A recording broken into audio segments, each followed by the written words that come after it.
Ethics Compliance Champions review last week with the Chief Compliance Officer. So first of all, in terms of in the news, to fresh in terms of the information where we are currently happening around us on a daily basis. So we have the ongoing issue in Nissan with their CEO and chairman. We have an understanding of the magnitude of potential fines within general data protection requirements. So we have British Airways are facing a potential fine of 183 million pounds. We have KPMG being fined by SEC in terms of ethics failures, $50 million. And we have the ongoing issue in terms of, which we're all aware of the Iranian sanctions. This is a presentation and a deployment plan. So what I want to make sure for all of you, please, is that you take the slides and you ensure that your teams receive and are aware of the key messages inside. It's extremely important that we follow the deployment and enforcement as course of ethics compliance. So you can see inside we've got a key point in terms of bribery, antitrust. So unfortunately, we are still experiencing issues in terms of attempted bribery. We have a issue recently within the SQA network whereby one of our colleagues was given what was deemed to be a bag of tea bags, only to find at a later point when he opened it to make some tea that it was full of money. So it just gives an awareness that on a daily basis we need to be anticipating and mindful and following accordingly. From the analysis of the last year, from the Chief Compliance Officer, 2 hotspots in terms of countries impacting, but not only, is China and Mexico. So we have examples of credit cards used with no clear reason, cash from customers without reason, and financial benefits to public officers. So be aware, be mindful. If you detect, please do not hesitate to use the line of alert or to contact me directly. There will be a further new campaign following the vacation period in September to reinforce this message. Renew and review of the Sapin law. So this is a French law that was brought in line in terms of whistleblowing, making sure that we are also covering due diligence when we are sourcing suppliers, for example. We need to make sure that now we have a new due diligence company who's helping us to expedite, speed up due diligence process, so that it will be in place and active within Q3. Overall, there's been a good reaction, so it's pleased to see that basically we are seeing now and detecting issues which could be impacting Valeo adversely. So, for example, GREs, the SQA network I just mentioned, are detecting and reporting issues. So please be aware and report issues accordingly. Care point in terms of conflict of interest, again, and you can see on this presentation, there's a link directly which takes you to the appropriate place in the Ethics and Compliance portal. So again, we're looking in terms of special relationships with suppliers. So this is mainly within the purchasing network, but it's important for all of us to be mindful. So buyers are using now self-report LLCs, so explaining how they are sourcing, backing up with evidence and data, and making sure that the conflict of interest policy is deployed and enforced. Be further reinforced during the month also. In terms of our activity underway with regard to economic sanctions, first and foremost, I want to make sure, as I reviewed with Catherine this morning, Catherine de la Hare, Chief Compliance Officer, the reminder, all business is stopped with Iran. And it's a very clear point. We have, however, also economic sanctions, including Russia, Venezuela, and Cuba, which I'm sure many of you are aware of. But also, we need to make sure that we speak up. We are mindful and aware. We still have, unfortunately, some clients asking Valeo to do business with restricted countries. So again, if we detect that, you need to ensure that you raise the flag. The only activity underway with Iran, as I said, we are not doing business, but we are recovering debts and paying debts where we owe money to suppliers, etc., in that region. So we are to have no convention to the U.S. sanctions. That's a clear statement that comes all the way from our chairman and CEO. In terms of training, we are in a situation whereby we are growing. We have turnover of people. We need to make sure that all associated have a risk need to be trained. So as of today, we have 500 new people in Valeo who are not trained. So we need to make sure, and you need to make sure, please, that you check and our team are trained accordingly. There is significant information available, and you need to request through HR portal if you detect people are not trained. Quick rundown in terms of JV management. So basically, where we are at JV with 50% or greater, our compliance policy, the Valeo compliance policy applies. Less than 50% with a board member, we must be demonstrating influence, sharing data. Less than 25% with no board member, the clear standard is that we need to make sure that there's no risk. And if we do detect risk, we have a step-out policy to move away. There is a training activity this week underway with regard to the R&D community, and this is with regard to data protection in technology. So we are making sure that we are creating a very clear standard and deploying and enforcing that standard amongst the R&D community to make sure data is managed accordingly. Into the normal customer data, I will go quickly through this. So first of all, in terms of customer awards, we are 37 awards.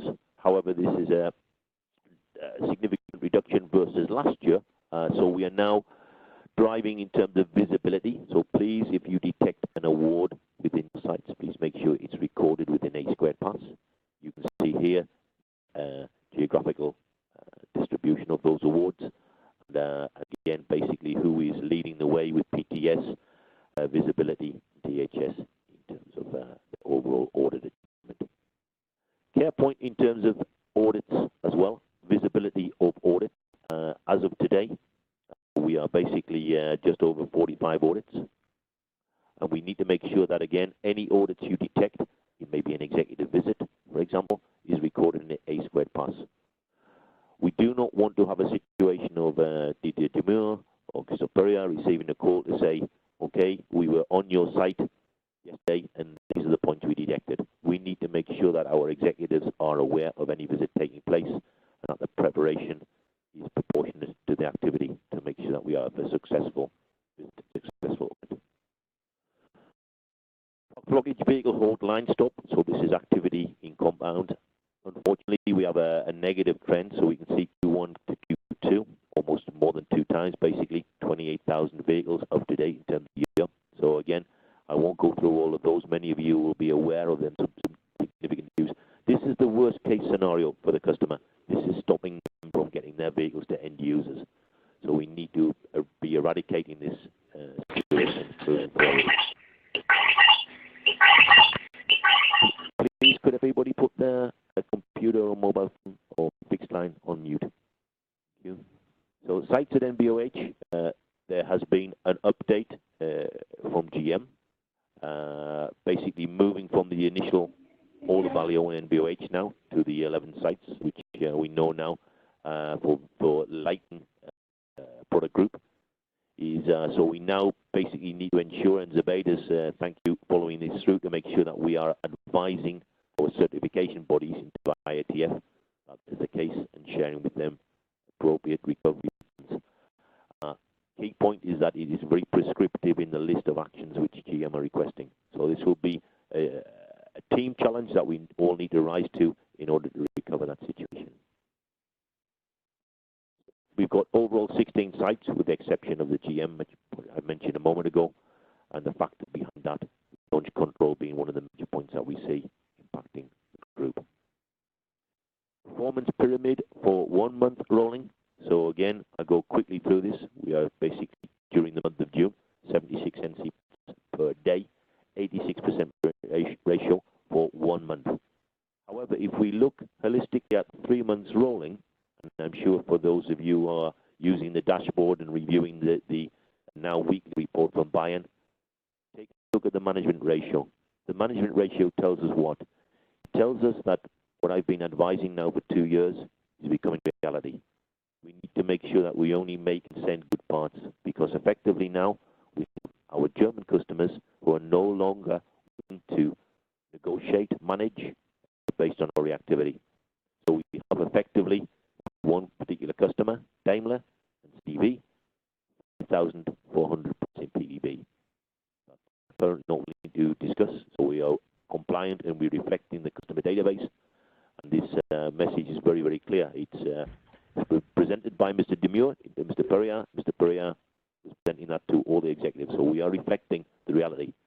So we need to now drive the improvement, and we need to avoid and stop this almost 200 NC parts per day arriving at our customers. Warranty issues, we have just below 300 warranty issues. Field early warning is being now more and more driven through Wings. We had a demonstration of Wings yesterday in the GQM, extremely powerful tool. If you don't know, ask the question on Wings. Make sure the key users are nominated and highlighted to anticipate issues. And as I mentioned before, we have 37 awards. In terms of PB versus PP, I wanted to give you a very quick overview. Very interesting chart. So we can see in terms of incidents, the evolution is positive. So actually, the number of incidents is reducing. However, when we do have an incident, the level of outflow is significantly increasing during June. So early detection is critical, and we make sure that we detect the issue internally in Valeo, and we do not expect the customer to ship to the customer such a high volume of NC parts. Zero kilometer overview. You can see here, basically, unfortunately, we have 8 customers only at objective, 4 not objective, however, improving. But very worrying trend, 8 customers not at target and not improving. So looking behind, in terms of our key customers, these are major customers where we are, in many occasions, significantly over target. So we need to keep driving the early detection to make sure, and driving through the line QRQC, resolution of issues. But it's not all bad news. We have basically, of all our product we send to all our customers, 82% zero defects. So we're not all bad. We are in a situation where we can achieve zero defects. It's not a dream. It is a reality. So we need to be driving this performance into our operations. Warranty performance. This is the warranty performance of the customers, not 3 months in service. Good news is with the application of Wings and with the request in terms of the Warranty Academy at product group level and Warranty Academy with the GREs, we're able now to drive, and we're starting to see some improvement in our warranty performance. So again, I strongly encourage you to make sure that you know how to use Wings, even at the skilled level yourself. There is a list of all the major topics. You can read them at your leisure. I only have 5 minutes remaining, so I don't have time to go through all of those. But the key factors in terms of change management, project launch capacity, DVPV readiness. I have a town hall meeting next week when I will go through the further analysis I've made of S1 on DVPV. Scorecard performance, manufacturing control remains as key driver in terms of SCP. So we need again to go back to the basics in terms of SCP and warranty reactivity. So again, there's a breakdown of all the major issues, which again you can read through after this meeting shared with you. And then also from the analysis of the major issues which have impacted our customer, there's a breakdown in terms of those issues which have impacted them directly by each of the 10 tools. There is a video inside. Again, please take a view of this. This is a video of basically by the Group Quality Management Minister of Great Wall, and it's basically linked with the customer voice of how the customer sees us in terms of zero defects. Again, the 3-minute video. Please take a look at it. Very interesting message in terms of the alignment between Great Wall and Valeo. Management show again, you can see here what we are coping with in terms of overall and how we need to drive together to eradicate NC parts. Field early warning. So key message here, we have from the red flags we're detecting in Wings, we are converting to VIM. So the conversion ratio is the critical KPI. So we detect the red flag, what do? We must raise a VIM and consider by factor analysis, is this a new issue? Yes, we continue analysis. Is it an existing issue which we know we are already managing? Fine, close it and move on, okay? But we need to make sure that we are at least considering the 5W2H and the factor analysis, whether or not it's a new issue which is impacting us. So the good news is we are seeing now more and more detection. Again, I count on you and your teams, please, to continue that journey. If an incident happens, it's an opportunity. However, the opportunity, unfortunately, is deteriorated over time. And this message was given in Q1 by Christophe Delovren. I know that Didier and I are totally aligned. As time goes by, we move from Sangensugi mindset into imagination. And unfortunately, we are now at almost 70% of our outstanding issues are late. So we need to really start driving through the QRQC, the mindset of concern closure, driving in the lessons learned, and then, of course, driving in terms of update, in terms of standards.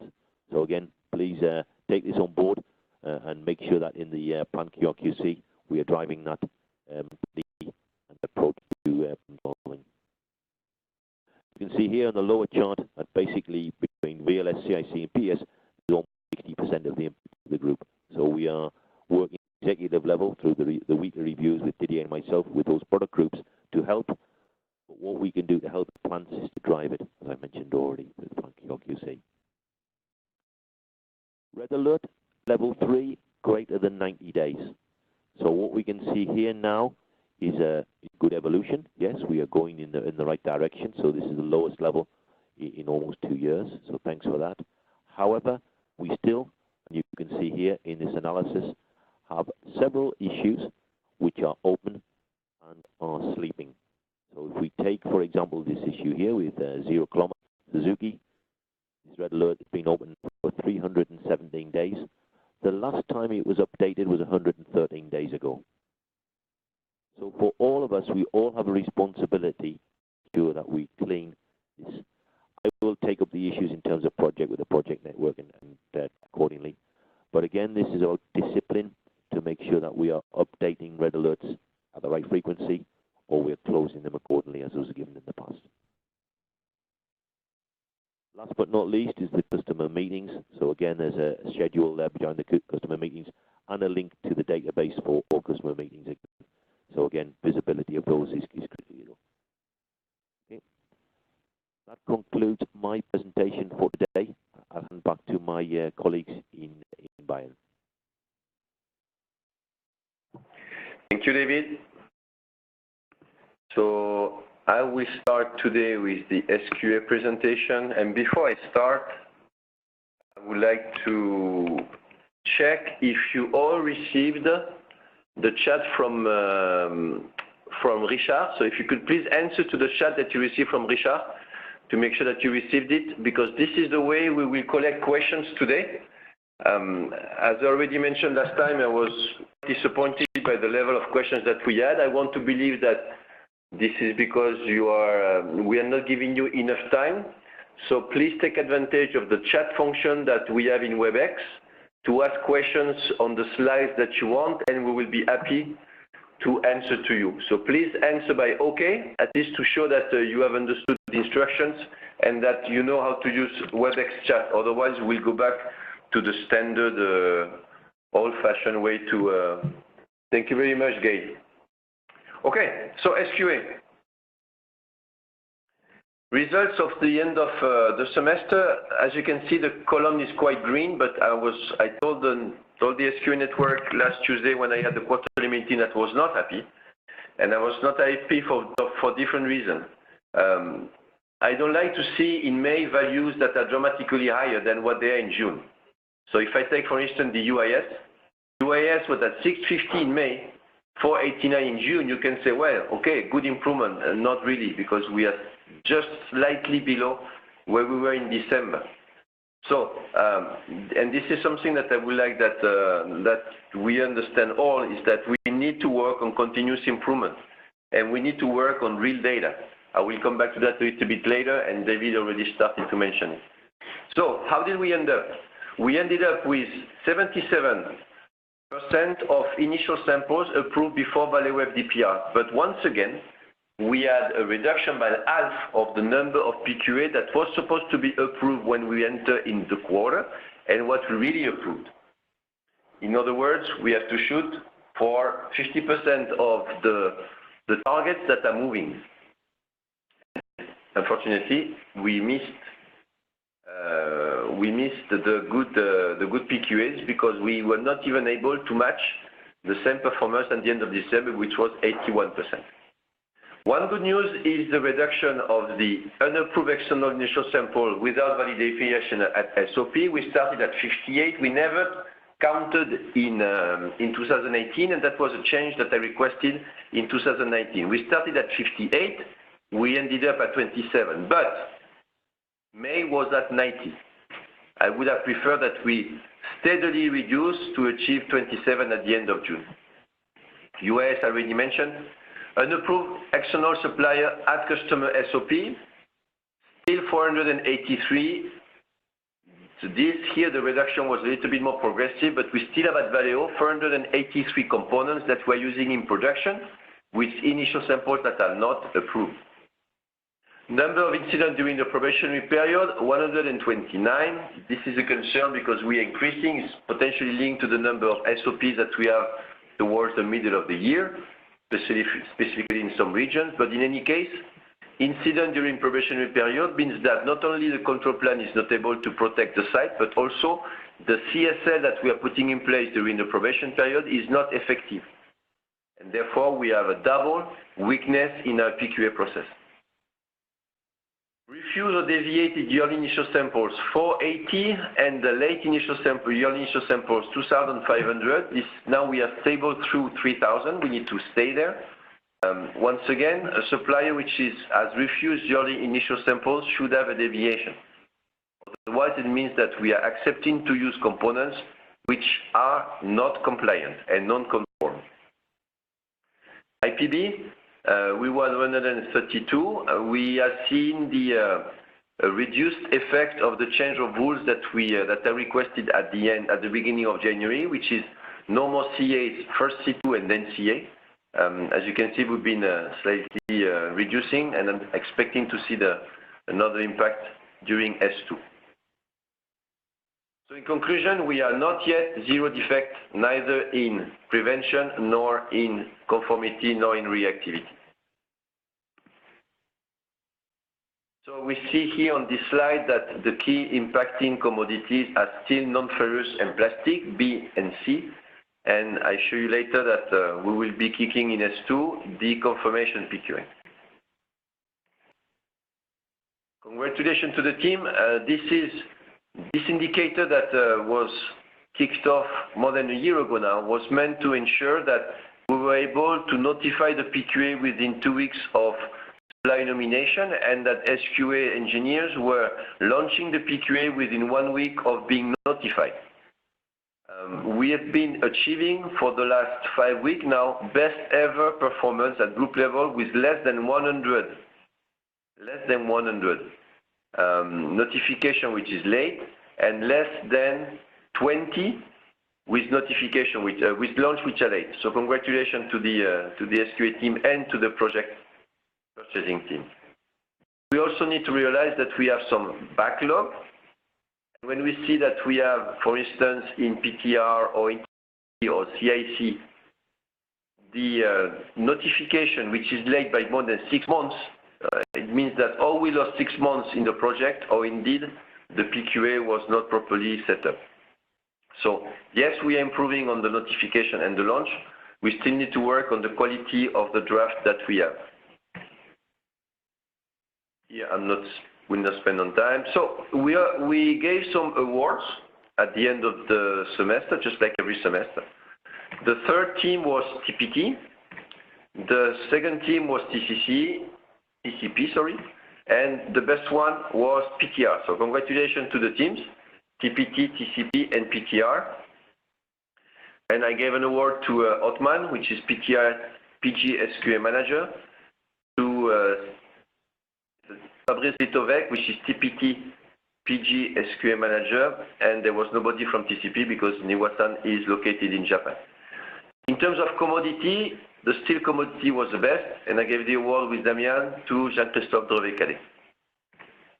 So once again, congratulations to the steel commodity and the TCP, PTR, and TPT teams. Transverse subject that we discussed during the quarterly meeting and also during the GQM yesterday, we still have only 49% of the suppliers that have declared the IATF certification in Puma. The risk that we have is that one day we go to SOCO for IATF OEM, and at the end of development we discovered that the supply is not IATF, and that our OEM are refusing to approve the initial samples. So please be aware that you need, at least for the SQAs that are involved in the SOCO, you need to make sure that you are blocking the sourcing of non-IATF suppliers for your North American customers. We are working on making sure that we will have in SRM a specific section where the quality PTM will be able to obtain the CCLs and the standard control plan and potentially the customer specific requirement applicable to a commodity. So basically what the quality PTM will be able to do is to go in SRM to enter here the product group, enter here the component name, and SRM will automatically list the CCLs, standard control plan, and customer specific requirement in order to be copy-paste and copied from SRM and pasted in SVRF. Since we have identified today, it's quite challenging for a quality PTM to know all the CCLs that are applicable by component. We will have it available in SRM. We are working on the update of the supply quality manual that we will be releasing before the end of the month. As I said, we are planning to kick off in September the confirmation PQA for B and C commodity, whereas we have 16,000 part numbers for which we do not have evidences of initial samples in SRM, and we are consuming those parts every day. This is linked to historical reason, and therefore what we will be asking the suppliers to tell us is what are the evidences that they were once approved by Valeo, and this will give us a conformity baseline that today we do not have.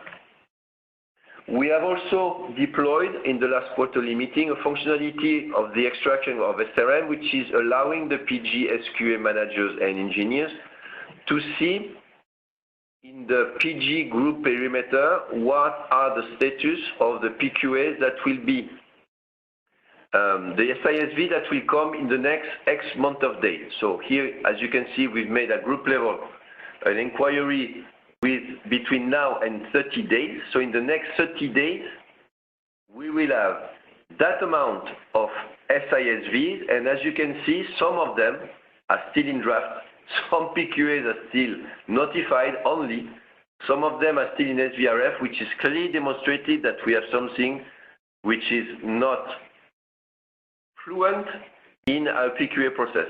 So I have asked the PG SQA manager to share this status in the tripartite meeting in order to make sure that in case we have SVRF stuck PQA, we are working with our purchasing colleagues. DESV, we are working with our R&D colleagues. ProV, we are working with our suppliers ourselves because this is SQA responsibility. And SISV, this is where the PQA should be. So if you want to use this functionality, please do so. It's available today in the PQA extract from SRM. I will not spend time redoing,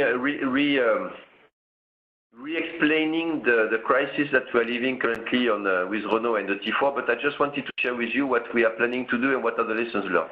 In S2, we will modify SRM in order to have the same set of data used during the PSW of the component and then during the yeast. Therefore, we will ask the suppliers to enter directly the data that was in the past and submitted and uploaded in the appendix. We will ask them to enter directly in SRM in the PQA module, and we will then use the same set of data to compare every year.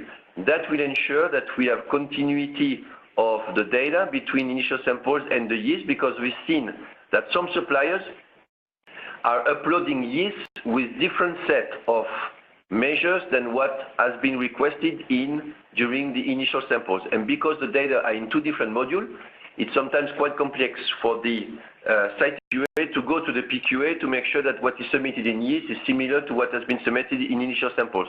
With this modification, it will be a continuous and visible in the same file. And also what we're going to do is we're going to recover the wear index in Puma in order to increase the frequency of the yeast as soon as the wear index has reached 100. So this is available in Puma. As long as the Puma module is used to manage tooling, we'll be able to do so. We are working on improvement on the supply design review procedure with our R&D colleagues. I'm planning to integrate the SI09-8A tooling management roadmap in the 10 tool, because this has been identified as being a problem in more than one PG. This will allow for the warranty of the tooling to be closely managed, which is sometimes not well done. We will release before the end of July a planned supplier QAQC red box updated, where the supplier at the regional supplier QAQC, the yearly initial samples will have to be reviewed. It's not the case today, in order to make sure that we are putting a stronger emphasis on conformity of the component.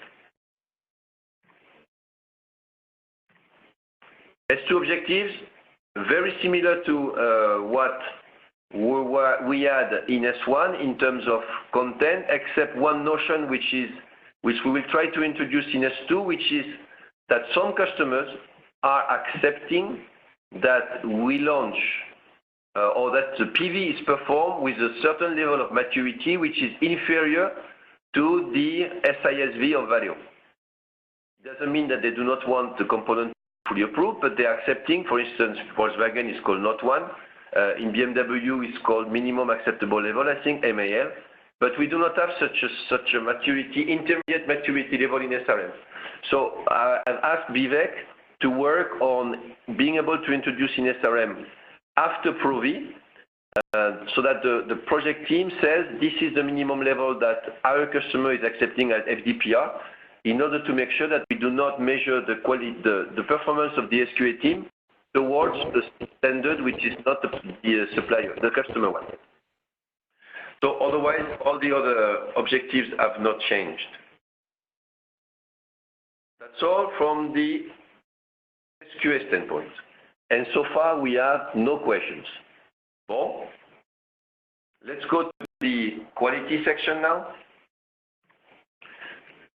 So I will not re-explain the red alerts that David mentioned, but I just want to make sure that we are conscious about something.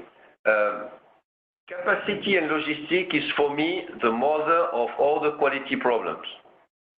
If you look at supplier situations, but also Valeo situation, as soon as a site starts losing the control of the capacity, the priority is no more quality, or sometimes not even safety. The priority is to be able to have enough parts when the truck of the customer is arriving at the gate. And therefore, it is also important that we to make sure that at the selection of suppliers, and I'm talking for the SQA team now, we are able to escalate and to block when we are sure that the amount of business we are giving to a supplier is not sustainable. I had a top management meeting last week with Gabriel, and they recognized that the reason of the degradation in S1 2019 was linked to the fact that after we lifted the new business on hold, they took too many business with VLS, and they were not ready in terms of development team, they were not ready in terms of production capacity, they were not ready in terms of headcount in the plant, and therefore the situation became totally out of control. So I'm talking to the SQA team here. Please make sure that when you are involved in SOCO, and when you know already that the suppliers do not have enough capacity to manage your business, please say no to a sourcing. I've given the same message to the group quality team, because it should be first blocked at pre-SOCO. So David mentioned that we had a quite significant degradation in the PPB, and like David said, I presented this information to Christophe Périllat, and he said, if this is a reflect of the quality, then we have to accept it.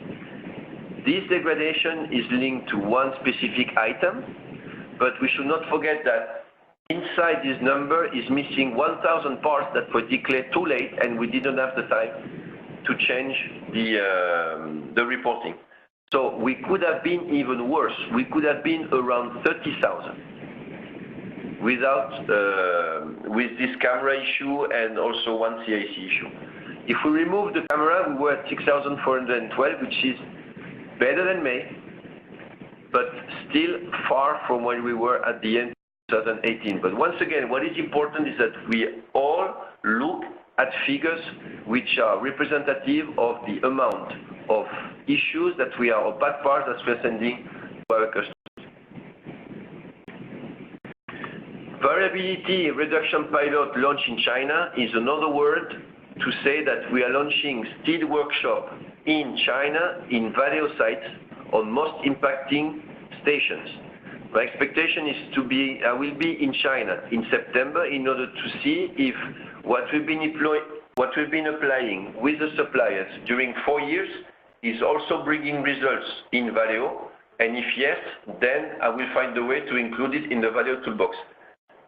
It will replace something. It will not be an addition. It will replace something. Warranty claim, we see a decrease. I'm strongly encouraging you to use Wings. I'm quite impressed by what I've seen on what Wings can do. Please make sure that you use it. Please make sure that you have teams that are trained. It's early detection. It saves us a lot of money. It doesn't require a very heavy training. Vincent Mercier, you showed us yesterday during the GQM what you can do as far as comparison of good period, bad period. If you have any question, please escalate. We will be happy to organize trainings, but this is a very important tool. Please use not in reaction, but in anticipation. Also, what I'm requesting all the PGQD to be able to do is to analyze the data that in BIM in terms of split between manufacturing, supplier, and design. In terms of total non-quality cost, I'm very happy to see that the activities that have been set up in some key impacting plants in North America are showing results. I'm talking about Seymour and Querétaro. I ask you to push also and to support the outsourcing of the molds that those plants have started, because this is a way for them to recover capacity. And as I mentioned at the beginning, a site that does not have capacity is the worst that can happen in terms of disorganization and quality and launch impact. Incident I already mentioned, we were at 132. 10 tool, we progressed. We progressed in June versus May, but we are still only at 70%. The two lowest tools in average in Valeo are, for me, very fundamental one. The lowest tool is QRQC. What is QRQC? Stop at first defect and QRQC Step 3 certification. And the second worst is on-job training. And what is on-job training is enforcement of the work instruction by supervisors. So basically what we are telling through these 10 tools scoring is that our foundations are not solid. QRQC is a foundation of Valeo. On-job training is a foundation of Valeo. How can a company survive without making sure that we are enforcing the standards? So I encourage you to pass the same message to the organization, that to have QRQC and object training as the lowest score. By the way, those scores are shared with the customers. So how do we look when we show to a customer that the two lowest score that we have in Valeo, where the customers have been hearing QRQC for years, when they see Valeo, the top management of Valeo saying that the lowest score is QRQC and on-job training. This is not acceptable. I'm continuing to use the same words that I'm using to make people realize that this situation is not sustainable and not acceptable. This I will pass. Product integrity. Within the quality network, we have 644 people that apparently did not yet or should have taken or should take this year the product integrity, and it seems that 317 people is leftover from last year. We had a discussion yesterday. I encourage you to check this number, because this number may be wrong in the HR database, and please use the link to the file that you will find in this presentation. If you click here on the file, it will take you right away to the list of the people that are impacted and that at least did not apparently take the product integrity training last year. As you can see, 114 APU engineers, 28 site SQAs, 4 site P1 quality PTM. I really have difficulty to believe that this is the case based on the follow-up that we did last year. Please check. I will give you an update in September. Valeo 5000, we progress at group level. We were at 51.6. We ended up at 52.3. Congratulations to Visibility Business Group, who is the best. And it was CDA last month. THS and PTS are the last. Back, the preliminary result that we have show that we have PC and TCP, which are A. TPT is C, linked to that we will review more in depth next week. Otherwise, everybody else is in terms of PG. We also gave award in the quality GQM yesterday. One for quick response, one for 10 tool, one for zero defect, and one for best accuracy to TQ Valeo 5000. The winners for the quick response was PCE. Indeed, it was already PCE who had the trophy, so they are keeping it. Congratulations to the PCE team. For 10 tool, it was TCP. Congratulations to the TCP team. Zero defect was PTR. Congratulations. As a reminder, TCP and PTR, they also received award in the SQA. So I want to believe that there is a correlation between the quality of the development of the components and the ability to the site to deliver and to satisfy their customers. Valeo 5000 TQ was given to Wipers. Congratulations. And that's it from the quality side.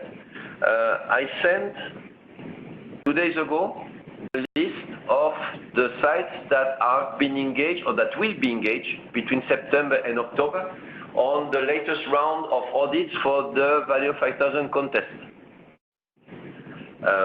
So those of you which are in those sites in North America, congratulations, and enjoy the competition, and we will provide results more in November, since we will take the September and October months to be able to do the audits. That's all. Now we can go to questions and answers. Good. So we have questions.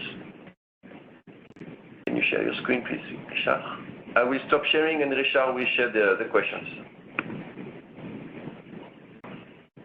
Alors, I have a question related to YIS. Gustavo.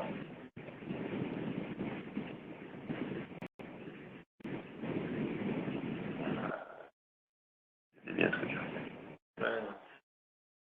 Oui.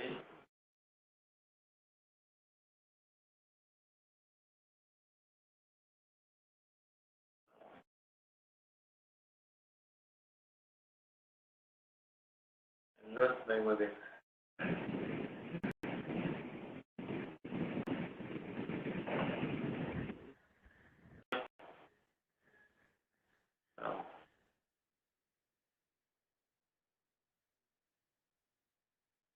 Alors, Gustavo, what is the standard action when the supplier is refusing to issue YIS report? Deviation will be open, but it is incoming inspection and acceptable countermeasure. This is especially critical for new entity PES when the supplier are still not fully integrated in the Puma and SRM. So, in the case of new activity, the YIS process is new, the PQA process is new. So we should first, and this is what I have instructed the PES and the TCV team, first create the PQA, which is basically the confirmation PQA that I mentioned for PNC commodity, and then the YIS. Because it doesn't make sense to request YIS to a supplier for which we do not have the conformity baseline. And the conformity baseline is the. So therefore, step number one is to do the confirmation PQA, open the confirmation PQA, evidences of initial samples approval, and then find the conformity base, and then request the YIS, and then open incident if any. If the supplier is refusing the YIS, then it has to be escalated to a purchasing network. Gustavo, is that okay as an answer? Yes, yes, Gio, thank you for the clarification. I will work with the new PG SQA manager to With clarify. Cedric. Thank you. Yep. Yes, Cedric was with us Tuesday. Okay. Thank you. Jeff, if I understand correctly, we are putting the discipline into the SQ network to prevent buying suppliers with more business. Yes, burying suppliers. Burying suppliers, yeah. Burying suppliers, if they do not have the capacity. With the current global capacity issue for Valeo to produce quality parts on time for supply to the customer, will the same discipline be implemented for new business opportunities for the PGs to reduce the stress of Valeo plant? What can be done differently to prevent this from happening again in the future? A very good question, Jeff. Very good question. I'm looking at the same time at my phone because I think I took the picture. When we had the last leaders meeting, Christophe Périllat mentioned what we did not do well. That leaders was in October last year. What is considered the analysis of what Valeo did not do well? And also Mr. Archambault mentioned it, one of the items was that we were not selective enough in our order intake. So exactly what JB said, and this is and basically Valeo did the same. Some top customers put us on the business on hold. As soon as the business on hold was lifted, we took all the business that they wanted to give us without really realizing the impact of what it will have on Valeo.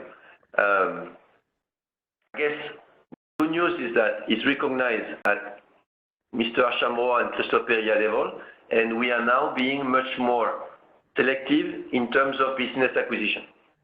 Fortunately, we are also paying now the business that we took 3 years ago. So I guess we will see in the future if the selectivity that we have now in the business acquisition is really allowing for us to have a stable situation in the sites. Did I answer your question, Jeff? Didier, yes, you answered it perfectly. I guess the other thing I was wondering is, in the event that we do take on, the new business, I guess, what can we do on our, our capacity and facilities in anticipation, like you said, so we're not in the same situation again 3 years from now, because we're going to be coming off new business on hold on some current customers, and there will be new business opportunities right after that. So I'm glad that there is an awareness, and I hope that we can really, selectively bring on new business so that we're not under the constraints that I see in some of the plants now that are very, very under capacitized, and they're struggling mightily right now with the business we took a couple of years ago. So thank you. You're welcome, Jeff. I just found the picture that. Richard, I will share it with you. Please put it on the screen.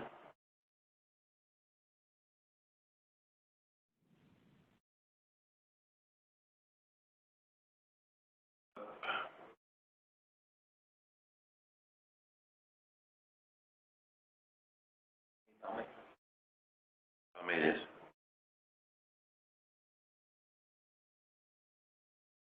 No, sorry, I sent you the wrong one. I sent you this one.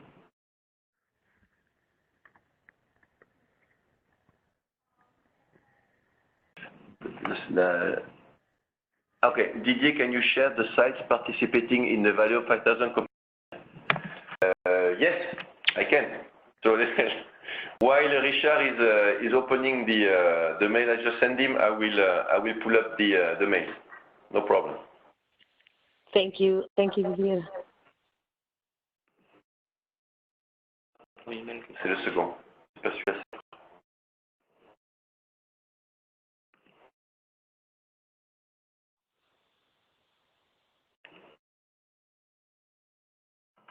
Can you see the screen?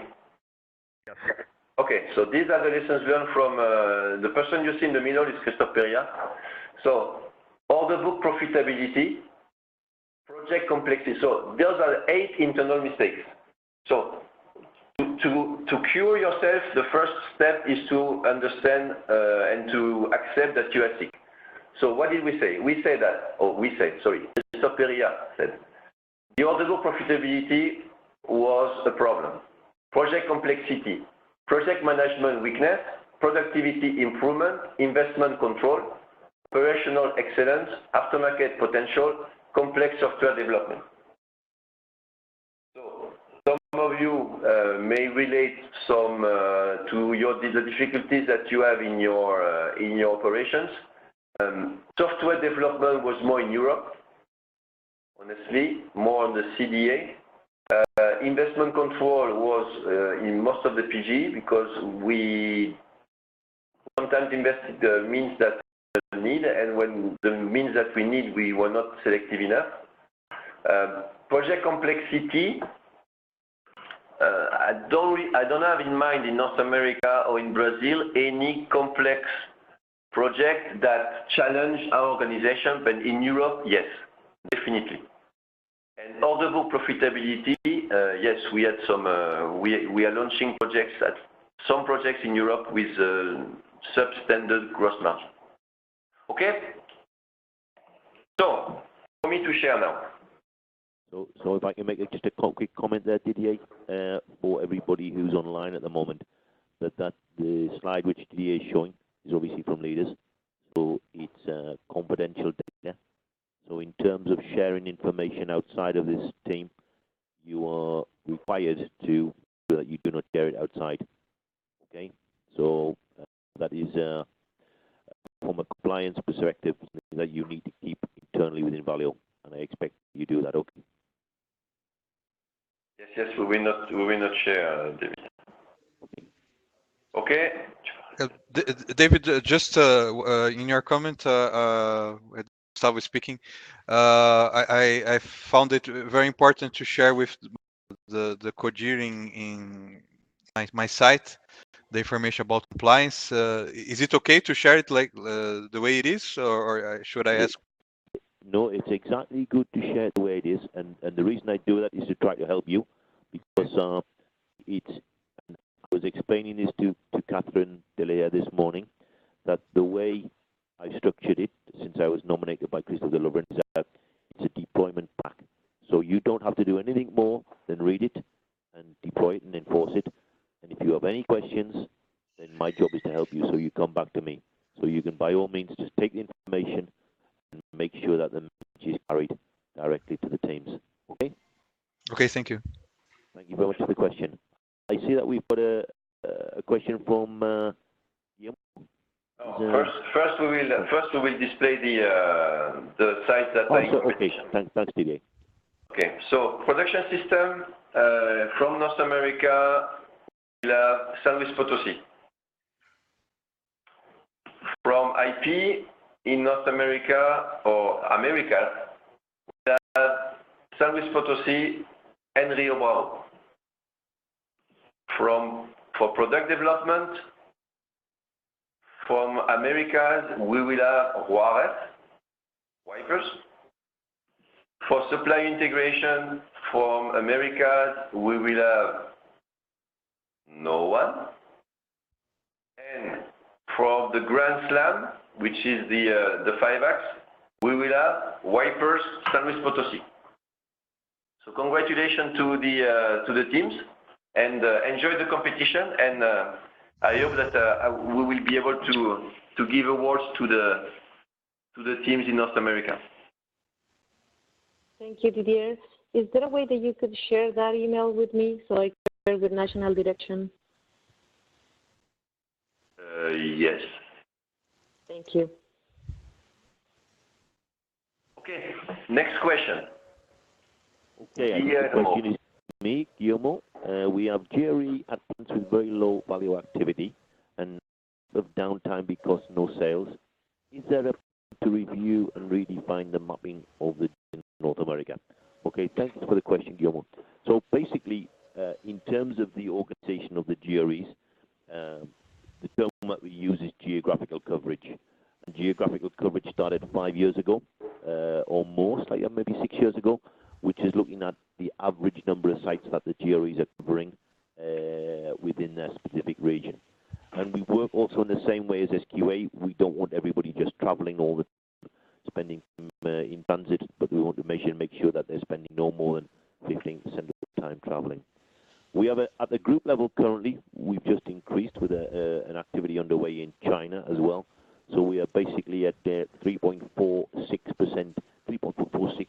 sites rather, for all the GRE network. In each of the regions, what we do is we adapt in terms of what the GREs are doing, and Jeff, and I'm sure Jeff and Zubaida could probably answer this question as well as I could. So what we're looking at now, well, obviously, if volume is down in one specific site, then we need to reorientate the team, and that's exactly what we're doing in North America, and that's what we're doing in China. So this is making sure that the GREs then are supporting two key elements. One is, of course, warranty, as we've mentioned with Wings. So there's a clear strategy to have all of the GRE network, what I call hybrid GREs. So by the end of this year, there will be no GRE who is only working on 0 kilometer. They will all be skilled in applying the Wings process. We are currently at 55% coverage rate for the GREs. But secondly, an initiative which has been launched strongly from Zubaida and the team is project support. So where we have, I think Jeff mentioned a moment ago in QD meeting, the activity underway in Seymour, where we know that the site is stressed, we know there's new business on the horizon. What we are creating is a bridge, so the GRE is in a privileged position to be in and interfacing with the customer during their trials, but they can also go and help and coach and support the sites during their preparation, etc. as well at the same time. So it's basically, it's not a case of saying, okay, volume is down, so we stop everything, or we take a person out and we move them to a site. It's looking to say, okay, so if volume is down in one particular element, we use that resource in an effective way to help them. And that's basically what we're doing within the regions successfully. China the same. To give you the analogy where we worked on 5 key projects in China, which were all red launches, and we converted 4 of them back green now. The 5th one should be converted within the next 2 weeks, and Zubaida is doing exactly the same with within her activity in North America. So, and also situation in terms of the geographical coverage for the GREs is dynamic. If we have business arrives in a new site, as long as it qualifies in terms of the turnover, the number of part numbers required, etc., then of course we adapt accordingly based on it. So hopefully, Guillermo, that gives you some answer to your question. You're on mute at the moment, or maybe yes, thank you. Okay. Thanks. Okay. Guillermo. Thank you. Next question from Zubaida. You mentioned supplier tooling will be added and tools. When is this change expected to be implemented? Thank you, Zubaida. I need to find which of the 10 tools will be changed, because I don't want to create an 11 tool. So it means that I need to find a slot of what is the 10 tool that I will change to put this one. Or to integrate this roadmap in one of the 10 tools. I have not decided yet, and this is not only my decision. So hopefully by Q4, which is, by the way, only the end of September. So by the end of September, we should be done. But we have to change the IT tool and so on. So end of September.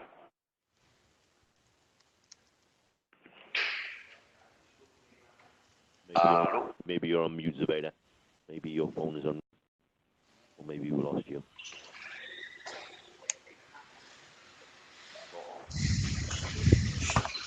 I think we lost you, Zubaida. Just Zubaida. Okay. Any other question? Even if there is nothing in the chat, do you have any other questions for us?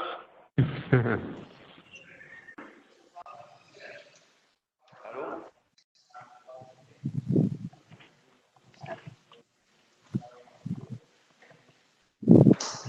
Yes, this is Marco Consuelo from Mexico.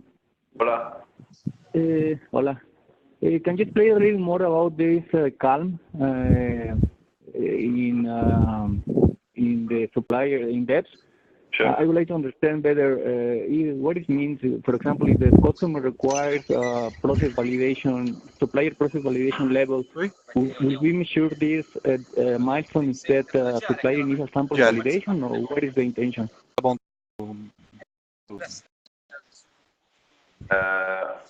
So the intention, CALM is for customer accepted level of maturity.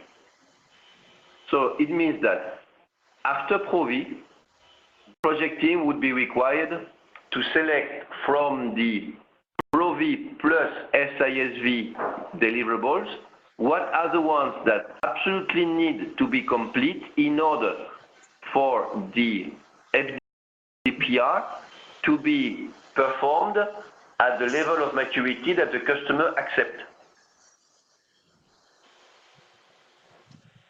Because we have, as you know, multiple deliverables every milestone, and some customers are saying, you know what, this one, at the level of that I am now, is not important. What is important is that I want that you close process audit. I want that you close the PSW.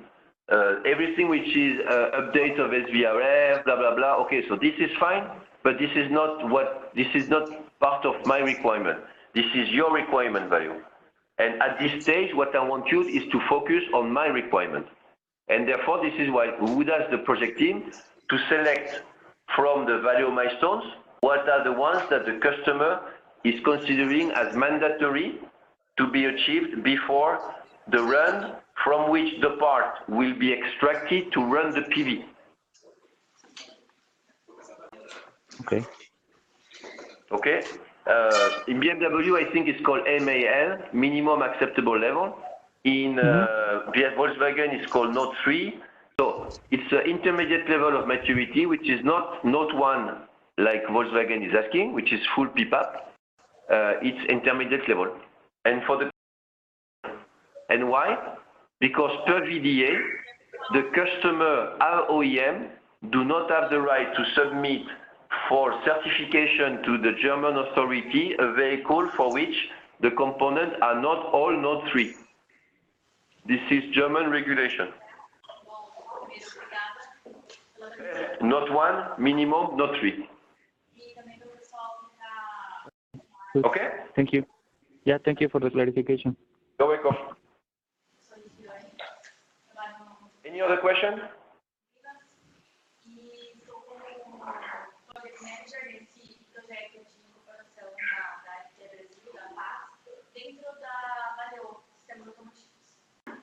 Okay. So if you have no more questions, we can close the call. Thank you very much. Okay, thanks everybody. Thank you. Bye-bye. Have a good day. Thank you. Bye, everyone.